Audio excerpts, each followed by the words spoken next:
Yes, sir. X, why are you so defensive of your hat? Why am I so defensive of my hat? He asked why I'm so defensive of my hat. The better question is, why don't I want greasy-haired strangers napping it off my head? For your own protection, my hat will suck you into another dimension. It's not reasonable. It takes you to a place where, like, dogs are scared of cats and mice are kings. So fucked up Narnia? Yeah. It's Narnia on, you know, with iron brew crowns. It's madness. And, you know, my fucking hat, back off!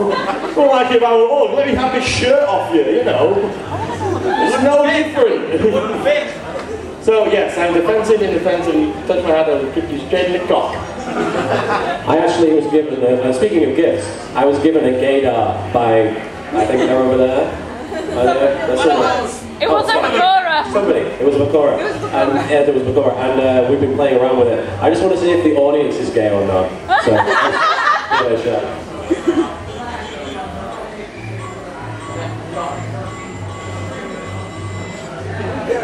You guys are straight. Fun. I got like the strangest reaction of all when I did that, and I was basically just standing like this. I just went, oh my god, you are so totally gay. I deserve that. My hat also took the test and it is totally gay. It is Alcon. Any other questioners? Yeah, I saw that one first. How did you choose the animals that you were bridged?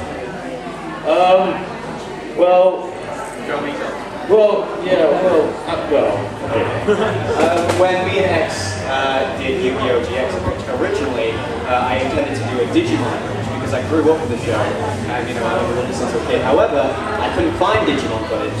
The first thing I could find next to that was Yu-Gi-Oh! GX, so I went, fuck it, we'll do that. I did the first episode alone, and then I showed it to X. What was your reaction on seeing the first episode, X?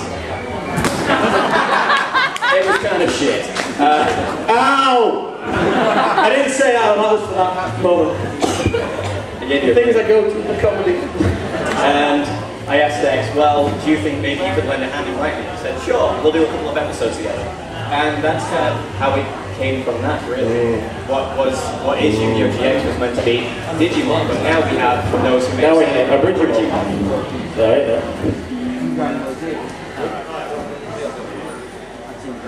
Well, basically for Kemper, it was, I did a one-shot of Maharomatic, like back in the day, and I was actually earlier in 2009, and I just decided I wanted to like try an anime that was something a little different, and something that it was just to see whether I could write, because all the other, you know, because Kaiser, Lani and Taka, they can write really well, and I was wondering, yeah, whether I could, you know, see how I would fare. So I picked this show like Kemper, because it was just so madcap and stupid, and I just thought, oh wow, I wonder how my British sense of humour in terms of sexual innuendo would go. And then basically, at Alcon 2009, I was talking to Taka about it. He went like, "Oh my god, you watch Kemper too? Oh my god, you got to do it." I went, "No, I don't know." He just went, "Do it, do it, do it, do it." And I did, and yeah, he helped me out. He's helped me out, like adding a sprinkling of taco to each episode, and it's turned out great. It's just proved that, you know, I can, and now I've got something really kind of interesting in the works right now. Yes, that, and basically something that off the wall, something a bit different, and something you wouldn't expect from me, but I won't say more here. Did you want to talk about Street Fighter or anything like that? I don't know. I'm the only one nobody's ever seen any of my work. I'm just here because we just too much of a celebrity. Yeah, too much of a celebrity to sit down there and say.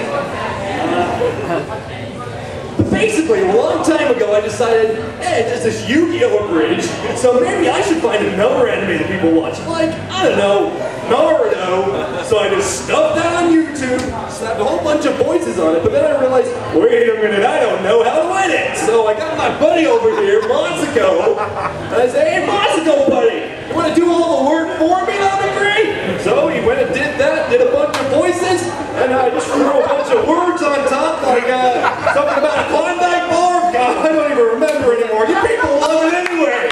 So whatever. And that is the creative process. For those of you who don't know, that is Vegeta 3986 to a T. It is uncanny how good that impression is. It's brilliant. Well, I was in Egypt at the time.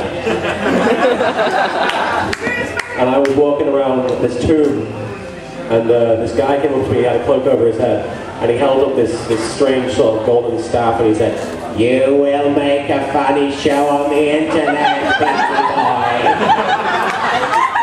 And I just felt compelled to do what he said, you know, it didn't work out. No, seriously, honestly, Yu-Gi-Oh! The Abridgers series came about because I was huge into Yu-Gi-Oh! At the time. Which I'm not ashamed to say, and I wanted to be part of the fandom, and I was originally going to write fan fiction, and that fell through, which there's nothing wrong with writing fan fiction in my opinion, but I just didn't end up doing it. And then I decided, well, maybe I'll do like a fan dub of something, and then I thought, well, maybe I'll try and give it my own spin and trim it down and make it funny. And then I edited Yu-Gi-Oh! The Abridgers series together in like a few hours, maybe. You'll see it if you come to the screening tomorrow where I'm doing a talk at like 5 o'clock in the other room, and I'll explain how bad I used to be and how less bad I am now. And I just thought, well, I'm doing this mostly just because I love the show and I want to express what I feel about the show and why I like it and how ridiculous it is and how bad certain aspects of it are, but why that's still fun and why I love the characters in the story. And I just thought this was my way of encapsulating that in the form of a video, and it seemed to turn out okay. So yeah, that's how it happened. It was just wanting to be a fan, and that's, in my opinion, the best thing about these shows is the fandom. Yeah. I saw a hand up before for another question. God damn. That would be Mr. Bolero. What is said question? Can I have your Capsule Corp t-shirt?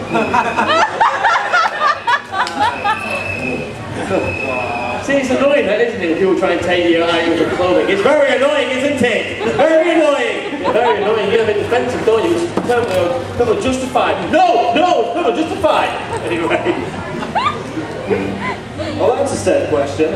Basically, I believe you're male, so no shirt will be coming off at this time. Now, if anybody in possession of boobies would like to make their way up to the stage, I would gladly remove said clothing, but not in front of all these people. I think my girlfriend might be watching, so this is the only way I can talk to these people by this terrible voice. Do we have anybody else?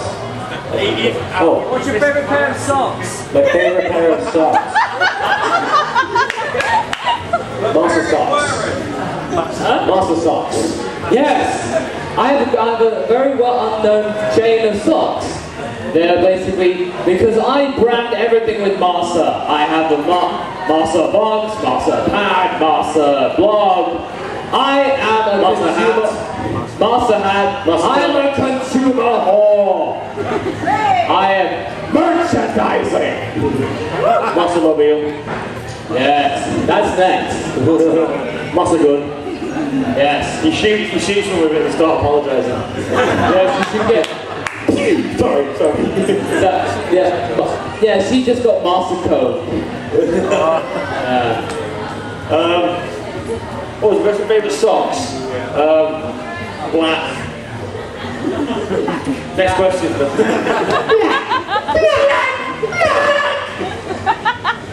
Is there any other question?